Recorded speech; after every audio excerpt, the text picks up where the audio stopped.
चलिए स्टार्ट करते हैं। ये वीडियो रिकॉर्ड भी हो रहा है तो ये आपको ऑलरेडी अपना एप्लीकेशन मिल जाएगा, यूट्यूब पे मिल जाएगा, तो आप वहाँ से भी देख सकते हो। चलो अपन पहले डिस्कस करते हैं क्या मार्केट में भी क्या सिचुएशन चल रही है, कैसा क्या व्यू है, और उसके बाद हम डिस्कस करते हैं। सबसे पहले निफ्टी से स्टार्ट करता हूँ मैं। ओके, निफ्टी में अगर आप देखोगे तो अगर आपने सबको पता है पैटर्न्स वगैरह के बारे में मैंने डिस्कस कर रखा है, तो पैटर्न्स के अकॉर्डिंगली आप देखोगे तो एक तरीके से यहाँ पे हैमर काइंड ऑफ पैटर्न बना है, पर कंफर्मेशन कैंडल ग्रीन नहीं है।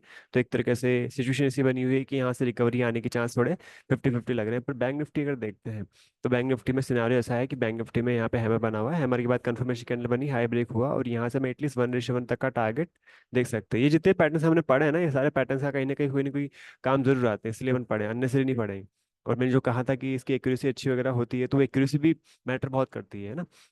तो उन चीज़ों को ध्यान में रखते हुए अपन एक चीज़ को ध्यान देखते हैं हमेशा। ओके, अच्छा, निफ्टी को वापस ले आता है। निफ्टी में मैं एक बार फिर से बात कर लूँ, और उसके बाद में बात करता हूँ कि मार्केट गिरा क्यों है ना। तो थोड़ा सा अपन ज़्यादा प्रॉपरली डिस्कस कर पाएंगे चीज़ों को। निफ्टी में अगर देखा जाए तो निफ्टी मुझे थोड़ी वीक नज़र आ रही है, मतलब 23,600 तक के लेवल नज़र आ रहे हैं देखने में। बट अगर बैंक निफ्टी देखते हैं तो बैंक निफ्टी में स्ट्रेंथ है।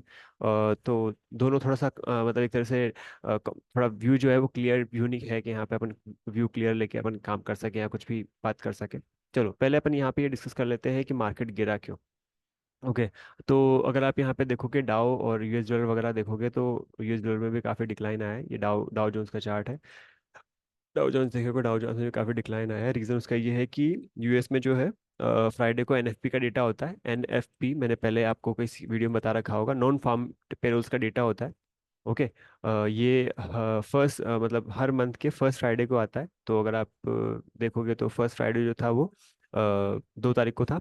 ओके, हाँ, तो एनएफपी का जो डेटा था वो काफ़ी नेगेटिव आया, यानी देखा जाए तो एक तरह से ये डेटा जो होता है नॉन फार्म पेरोल्स, मतलब जो एम्प्लॉयमेंट का डेटा होता है कि कितने लोगों ने एम्प्लॉयमेंट यहाँ पर कितने लोग में एज एम्प्लॉयमेंट लिया है और कितने लोगों ने वहाँ पे जॉब छोड़ी है। तो एम्प्लॉयमेंट का अनएम्प्लॉयमेंट का जो डेटा था, अनएम्प्लॉयमेंट का डेटा वो काफ़ी ज़्यादा आया, बहुत ज़्यादा हाई निकल के आया। तो वो एक रीज़न था। एनएफपी का डेटा जैसे ही निकला आया उसके बाद यहाँ पे अपने देखा मार्केट काफ़ी मतलब डाउन खुला। ओके, तो अनएम्प्लॉयमेंट का डेटा की वजह से एक रीज़न ये है कि यहाँ पे हमने डाउन साइड एक मार्केट में मूव देखा। ओके, नॉर्मली अभी क्या इलेक्शन आने वाले हैं और इलेक्शन से पहले पहले क्या होता है कि रेट कट होना स्टार्ट हो जाता है। पर अगर आपने देखा हो तो एफओएमसी जो फेड की मीटिंग होती है, फेड की मीटिंग ने भी कोई रेट कट का ऐसा इंडिकेशन नहीं दिया।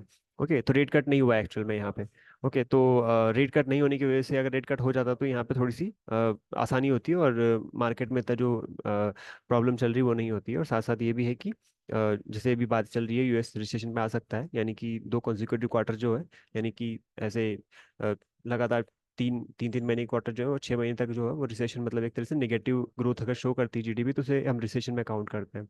तो ऐसी चीज़ें चल रही है कि ये रिसेशन में आ सकता है अगर यहाँ पर यूएस फेड जो चेयरमैन है वो रेट कट अगर नहीं करते हैं। तो फर्स्ट न्यूज़ तो ये बात हो गई, फर्स्ट पॉइंट तो यहाँ पर ये आ गया। ठीक है, अब हम बात करते हैं जापान की, है ना। जापान जो वर्ल्ड की टॉप 5 इकोनॉमीज है उनमें अगर कुछ भी चेंजेस वगैरह होते हैं ना तो उससे पूरे वर्ल्ड वाइड में चेंज होता ही होता है। तो यूएस एक बड़ी इकोनॉमी, उसके बाद चाइना आ जाता है ना, जापान है, ब्रिटेन है, जर्मनी है, ऐसे मतलब, और इंडिया भी है इसी इनमें।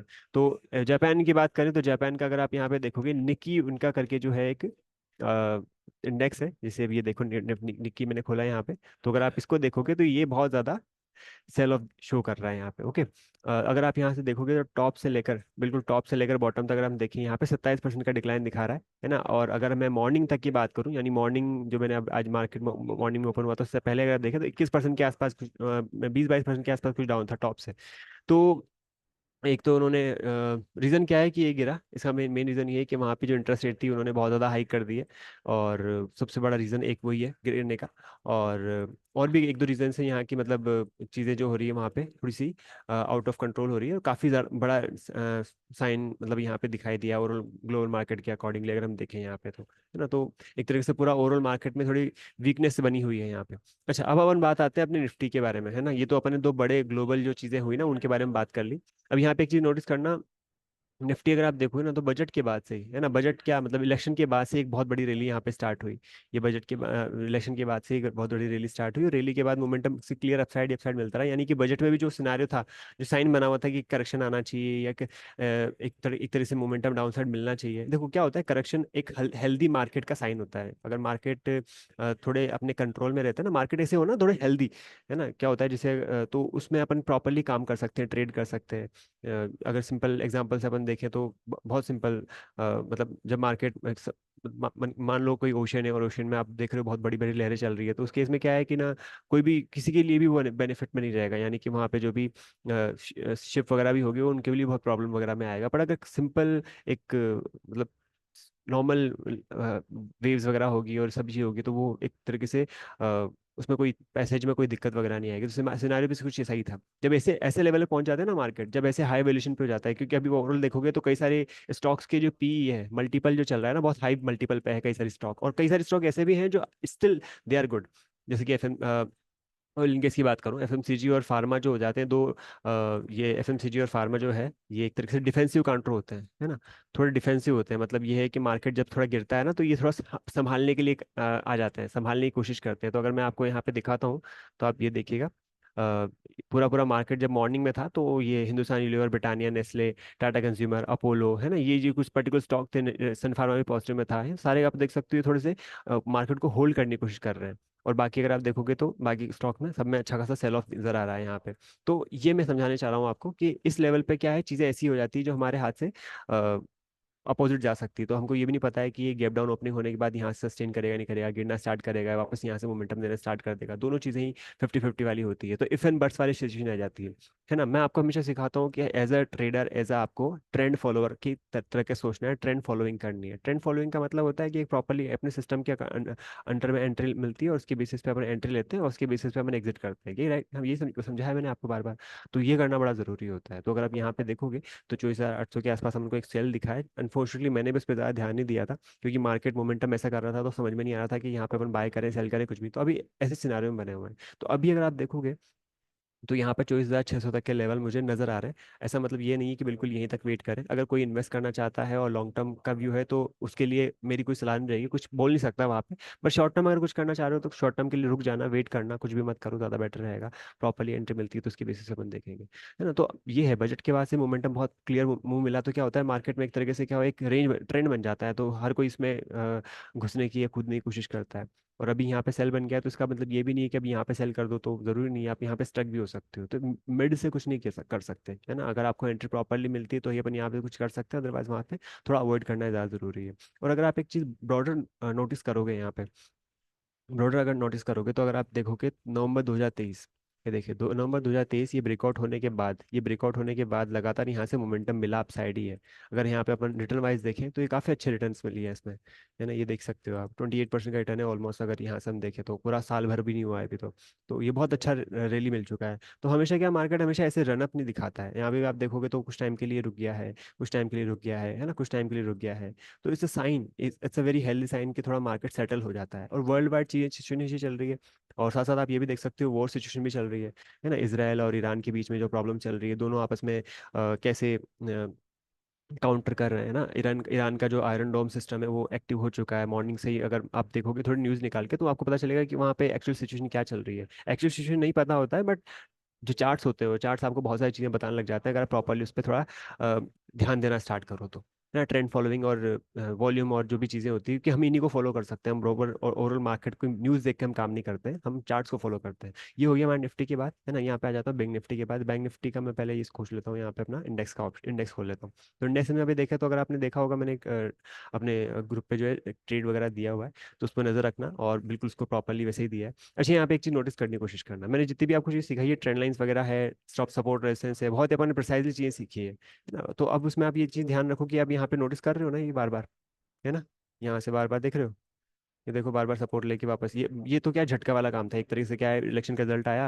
एग्जिट पोल आया, और वहाँ पे क्या होता है, ऐसे ऐसे लेवल पे टेक्निकल फेल हो जाते हैं, मतलब नॉर्मली टेक्निकल फेल हो ही जाते हैं ऐसे लेवल पे। तो हम वहाँ पे कुछ करने वाले नहीं होते, ना इधर के रहते ना इधर के रहते, इसलिए थोड़ा सा यहाँ पे जरूर फेल किया, बट हाँ, इट्स हाई चांसेस कि 49,500 is a very strong support, है ना। 49,500 इज वेरी स्ट्रॉन्ग सपोर्ट, तो मुझे थोड़ी उम्मीद है कि यहाँ से वापस मोमेंटम थोड़ा मिलना चाहिए अपसाइड में, है ना। ओवरऑल अगर देखा जाए तो ये नहीं, ये एक्सपेक्ट नहीं करूंगा बिल्कुल भी कि ये बिल्कुल यहाँ टॉप तक जाएगा, नहीं बिल्कुल नहीं जाएगा। पर ये है कि जरूर आपकी थोड़ी स्टक वगैरह पोजिशन वगैरह होगी या कुछ भी अगर होगा, थोड़ा बाउंस बैक अगर आता है वहाँ पर, तो जो हमारा जो अप्रोच है मार्केट को लेकर, जो भी अभी तक आप लेके चल रहे हो, अगर आप नेगेटिव में जा रहे हो तो वो अप्रोच चेंज करने की ज़रूरत है। अगर म्यूचुअल फंड वगैरह में इन्वेस्ट करना चाहते हो, एसआईपी वगैरह करना चाहते हो, तो कोई इशू नहीं है, आप यहाँ से स्टार्ट कर सकते हो फ्रेश इन्वेस्टमेंट करने में, एसआईपी वगैरह के तौर पे कुछ भी कर सकते हो। और अगर आप चाहते हो मैं बताऊँ तो लिंक दे रखा है मैंने डिस्क्रिप्शन में, तो वहाँ से एक बार चेक कर लेना। अच्छा, ये हो गया हमारा निफ्टी बैंक निफ्टी का काम। ओके, अब यहाँ पे आप देख सकते हो थोड़ी रिकवरी आ रही है, थोड़ा मोमेंटम आ रहा है। सेम सिनारी होता है गोल्ड और सिल्वर में भी, क्योंकि एफओएमसी अगर हम देखें वहाँ पर फेड का जो एनएफपी का डेटा डेटा था, एनएफपी का डेटा जो होता है ना हर मंथ के फर्स्ट फ्राइडे को आता है, तो वहाँ पे थोड़ा ध्यान रखना। फेड अगर हम यहाँ पे कमोडिटी की बात करें तो कमोडिटी में दो डेटा बड़े इंपॉर्टेंट होते हैं, है ना। एफओएमसी का डेटा एक तो, और एनएफपी का डेटा, ये वन ऑफ द बहुत इंपॉर्टेंट डेटा होता है। ऐसा नहीं होता इसके अलावा और नहीं है, सीपीआई इन्फ्लेशन वगैरह डेटा वगैरह भी होता है। बहुत सारे और भी डेटा होते हैं जो 6 बजे से लेकर सात शाम को 8 बजे के बीच में आते रहते हैं, अगर आप कैलेंडर देखोगे, इकोनॉमिक कैलेंडर, है ना। तो बट ये इंपॉर्टेंट डेटाज वगैरह होते हैं, तो थोड़ा सा यहाँ पे ध्यान रखना बड़ा जरूरी होता है। तो ये अभी सस्टेन करते हुए नजर आ रहा है, तो यहाँ भी मेरा कोई क्लियर व्यू नहीं है, बिकॉज ये रेंज बनी हुई है $2420 से लेकर 2470-60 के आसपास से। और सेम सिनारियो अगर मैं सिल्वर की बात करूँ तो सिल्वर में भी कुछ ऐसा ही सिनारियो बना हुआ है, जो कि एक रेंज बाउंड मार्केट को यहाँ पे शो कर रहा है ना। तो एक तरीके से मार्केट क्या है कि यहाँ पे कोई भी आप स्टॉप लॉस वगैरह लगा के कुछ भी काम करते हो ना, तो जरूरी नहीं है कि वो काम करे ही करे, है ना। मतलब दोनों चीज़ें मैं आपको थोड़ी क्लियर बताना चाह रहा हूँ। यहाँ पे आप निफ्टी में देख सकते हो, निफ्टी में सेम सिनारियो में बता रखा है FMCG and pharma, FMCG and pharma, ये आप देख सकते हो यहाँ पे क्या है, ये एफएमसीजी एफएमसीजी एफएमसीजी है, एफएमसीजी स्टॉक से सारी, ये फार्मा स्टॉक है ना। यहाँ पे ये थोड़ा एचडीएफसी लाइफ लाइफ इंश्योरेंस हो गया, है ना, ये फार्मा आ गया, या फिर एफएमसीजी आ गया, फार्मा आ गया। तो आप देख सकते हो ये फार्मा एफएमसीजी मार्केट को होल्ड करने की कोशिश करते हैं। जब भी मार्केट में कोई बड़ा करेक्शन आता है, सबसे पहले यही मोमेंटम देना स्टार्ट करते हैं, इस चीज़ को हमको ध्यान में रखना है, ओके। तो ये हमारे लिए क्या होता है, डिफेंसिव काउंटर हो जाते हैं। अच्छा, ये तो हो गए large cap Nifty bank Nifty की बात करें। मिड कैप की बात करें तो मिड कैप क्या होता है, देखो नॉर्मली हम सबसे ज़्यादा इन्वेस्टमेंट, अगर आप बहुत ज़्यादा रिटर्न की अपेक्षा रखते हो ना, बहुत ज़्यादा अगर आपको रिटर्न मिलेगा तो वो आपको स्मॉल कैप मिड कैप में मिलता है, ऐसा प्रीवियस डेटा और प्रीवियस चीज़ों के बेसिस पे मैं बताता हूँ, है ना, कैसा होता है। क्योंकि क्या होता है, कोई कंपनी अगर ग्रो कर रही है और बहुत बड़ा मार्केट है उसका, है ना, ऊपर जाने के लिए बहुत ज़्यादा स्पेस खाली है, तो वो ग्रो करेगी और वहाँ पे सिग्निफिकेंट आपको रिटर्न मिलेंगे। तो आपने देखा होगा कई अब पिछले कुछ टाइम में स्मॉल कैप में कई सारी कंपनीज है, मिड कैप में कई सारी कंपनीज है जो डबल हो गई, ट्रिपल हो गई, है ना। ओवरऑल अगर 2 से 3 साल का अगर मैं टाइम फ्रेम देखूँ तो कई सारी कंपनी ऐसी भी है जो 4 से 5 गुना भी हो चुकी है, ठीक है। तो अब देखो, अगर अगर वो कंपनी ऐसे परफॉर्म करती है, मोमेंटम अपसाइड अपसाइड देती है, तो इसका मतलब ये भी है कि वहाँ पे जब मोमेंटम अपसाइड मिलता है तो वहाँ पे क्या है, करेक्शन भी बहुत अच्छा होता है, high risk and high reward. अगर रिस्क बहुत होती है, रिवॉर्ड अच्छा होता है, तो रिस्क रहने के भी चांसेस बनते हैं। तो इसलिए यहाँ पे अगर आप देखोगे तो यहाँ पे स्मॉल कैप जो इंडेक्स है वो 4% डाउन है टोटल मिला के, आज के दिन, है ना। यहाँ पे अगर आप मिड कैप इंडेक्स देखोगे, मिड कैप इंडेक्स भी ऑलमोस्ट 3.5% के आसपास कुछ डाउन है ना। फिर निफ्टी की बात नहीं करते हैं, मिड कैप निफ्टी की ज़्यादा बात नहीं करते हैं अपन। यहाँ पे अगर हम इंडेक्सेस वगैरह देखें तो यहाँ पे आप देख सकते हो। दूसरी चीज़ ये भी देखोगे, स्मॉल कैप इंडेक्स भी जो है वो कितना बड़ा मोमेंटम देने की कैपेबिलिटी रखता है। यहाँ पे देखिए आप, ये 13-15%, 14%, ये अपने एग्जिट पोल और अपने इलेक्शन के रिजल्ट के बाद की बात है, राइट। मैं थोड़ा और ब्रॉडर व्यू कर दूं आपके सामने, तो यहाँ पे आप देख सकते हो, यहाँ से आप देख सकते हो 100% के ऑलमोस्ट इंडेक्स ने 100% की रिटर्न दी है। ये अप्रैल 2023 में एक्चुअल में कैपिटल आना स्टार्ट हुआ था मार्केट में, बहुत बड़े बड़े एफ पी आईज वगैरह होते हैं, एफ आईज वगैरह होते हैं, डी आईज का एक्चुअल फ्रेश इन्वेस्टमेंट आना स्टार्ट हुआ था। उससे पहले अगर आप देखोगे तो ऑलमोस्ट 1 साल तक यहाँ पे करेक्शन, मतलब एक तरह से ज़्यादा कोई खास मोमेंटम मिला था, कोई खास रिटर्न नहीं मिले थे। ऐसे अगर आप यहाँ पे देखोगे 2018 से लेकर 2020 तक 2 साल तक लगातार स्मॉल कैप ने काफ़ी लोगों को स्टक करके रखा हुआ था, है ना। तो मतलब ये है, ये कहना समझना चाह रहा हूँ कि लार्ज कैप में ऐसा नहीं होता, निफ्टी में ऐसा कुछ नहीं होगा। निफ्टी अगर ओवरऑल मार्केट में डिक्लाइन होता है और कोई ग्लोबल सेंटीमेंट या ग्लोबल न्यूज़ होती है तो बात अलग होती है, अदरवाइज यहाँ पर जो लार्ज कैप होते हैं थोड़े ज़्यादा सेफ होते हैं। तो लार्ज कैप वाले जो स्टॉक्स हैं उनमें आप देखोगे तो इतने कोई इशू नहीं आएगा। सेम अगर आप मिड कैप की बात करें तो मिड कैप में भी जो मेन मोमेंटम स्टार्ट हुआ था, इसको प्रॉपरली किसी वीडियो में एक्सप्लेन करने की कोशिश करूंगा। 30,000 के आसपास से स्टार्ट हुआ, 30 से सीधे 58। तो अगर आप यहाँ पे देखोगे तो यहाँ पे भी आपको ऑलमोस्ट 91 के पास परसेंट के आसपास रिटर्न मिले, यानी मेजर जो मिड कैप कंपनीज है वो डबल तो हुई है, बट कई सारी कंपनी ऐसी भी होगी जो यहाँ पे डबल से भी ज़्यादा हो चुकी होगी। ओके, और स्मॉल कैप पे भी ऐसी डेफिनेटली बहुत सारी कंपनीज वगैरह होगी। ऐसे ही अगर आप यहाँ पे भी देखोगे तो यहाँ पे भी आपको नजर आएगा 2021 से लेकर 2023 तक, ऑलमोस्ट अक्टूबर 2023 से, तो ये बहुत बड़ा टाइम होता है, ये काफ़ी बड़ा टाइम होता है जब मिड कैप ने ज़्यादा कोई परफॉर्मेंस नहीं दी। इसका मतलब ये नहीं है कि सारी कंपनी ऐसी थी, नहीं, मेजोरिटी ऑफ कंपनी ने परफॉर्मेंस दी, पर कुछ कंपनी ऐसी थी जो अच्छा परफॉर्म कर भी रही थी। साथ साथ अपन यहाँ पे भी देखें मिड कैप का इंडेक्स भी अगर आप देखोगे 2018 से लेकर 2020 तक, यहाँ पे भी उन्होंने कुछ खास मूव दिया नहीं है, यानी कि उन्हें पैसा बना है ना पैसा ज्यादा डूबा है, अगर आपने इन्वेस्टमेंट कर रखा है तो कोई इशू है ही नहीं। पर उसके बाद जब रिकॉर्ड दिया तो 88-90% का मोमेंटम मिलता है। तो यहाँ इस ये पूरी स्टोरी को समझाने का मेन पॉइंट यहाँ पर यह है कि जब भी कोई ऐसा कंसोलिडेशन स्टार्ट होता है, अगर यहाँ पे फिर से कोई कंसोलिडेशन वगैरह स्टार्ट होता है, तो हमारे हमको इस चीज़ का ध्यान रखना है कि मूव हमको कैप्चर करने का मौका मिले और वहाँ पे हम प्रॉपरली उस हिसाब से ट्रेड करें, या जो भी इन्वेस्टमेंट वगैरह भी करें तो उस हिसाब से हम यहाँ पे अपना पूरा व्यू रखें। अब यहाँ पे आप देख सकते हो मिड कैप में आप देखेंगे तो बहुत स्ट्रॉन्ग सपोर्ट के आसपास खड़ा हुआ है। तो it's a sign, it's a chance कि यहाँ से मुंह मिल सकता है वापस अपसाइड में, है ना, श्योरिटी नहीं है।